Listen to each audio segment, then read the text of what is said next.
It's time for another of those stations that I just quite like. Today we're looking at Notting Hill Gate. So the basics. Notting Hill Gate is a station on the Circle, District and Central lines. It's in Notting Hill in the Royal Borough of Kensington and Chelsea. The station was proposed in 1864 under the Metropolitan Railway Notting Hill and Brompton Extension Act, which was part of a wider programme of expansion by the Metropolitan Railway. The Metropolitan Railway would later become the Metropolitan Line, which, ironically, does not run through Notting Hill Gate anymore.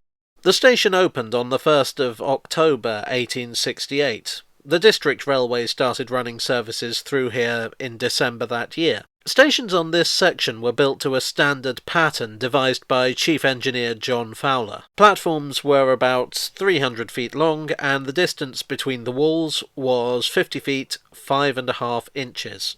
One standard feature that's been removed from many of the stations is an overall roof, which, as you can see, Notting Hill Gate retains. When the station opened, the Metropolitan Railway was still using steam trains, so there's an opening at the end to let the steam and smoke out. There was also a sort of false screen at the end, which was designed to look like it was glazed, but in fact wasn't. I'm not clear exactly what the point of this was, given that it would be immediately obvious that smoke was passing through and therefore it wasn't glazed at all, but I'm no architect. Enough about that. It's time to talk about the Central Line. So the Central Line began life as the Central London Railway and originally ran from Bank to Shepherd's Bush. Notting Hill Gate was on this first section of the line and opened in 1900. It was originally a separate station from the Metropolitan and District Line 1, with its entrance located on the opposite side of the road. The Central London Railway was electrified from the start, and they made a lot of how modern they were. For instance, they decorated their platforms with white tiling to emphasise the cleanliness of their trains, which has been restored here at Notting Hill Gate. This was all a little bit embarrassing for the Metropolitan and District Railways. The Central London Railway was the third electric underground line in London, after the City and South London Railway and the Waterloo and City Railway. The older lines were starting to feel a bit self-conscious about it. I would imagine this was particularly acute where they met, like at Notting Hill. In 1901 a new company was formed, the Metropolitan District Electric Traction Company, under the leadership of... oh no, not again.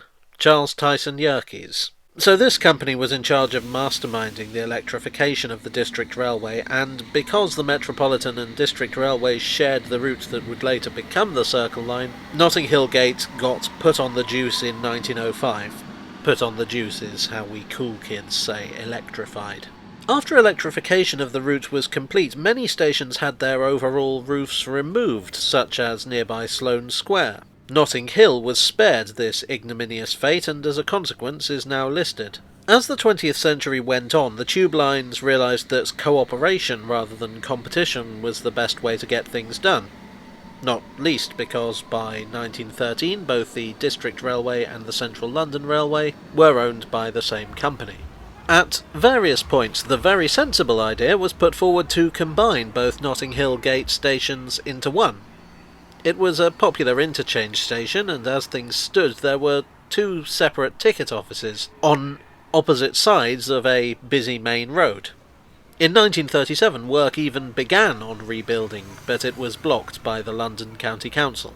Ironically, the very same London County Council would provide a rock-solid reason for getting the rebuild done when they started widening the road in 1957. As a result of this, both buildings had to be demolished, and in 1959 a new combined ticket hall was opened right under that very road. Notting Hill is a popular destination, and Notting Hill Gate is a popular station. It serves the posh end of Portobello Road and Kensington Palace Gardens. It's also convenient for the Notting Hill Carnival, although it does tend to have a restricted service on those days due to overcrowding. Mind you, since the carnival isn't happening in 2021, it's sort of a moot point. Oh well, maybe next year.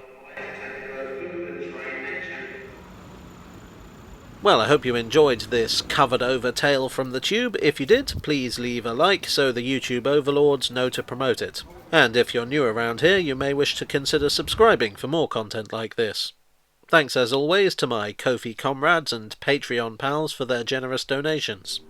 You are the overall roof to my cut and cover station. And I'll see you all again very soon for another tale from the tube.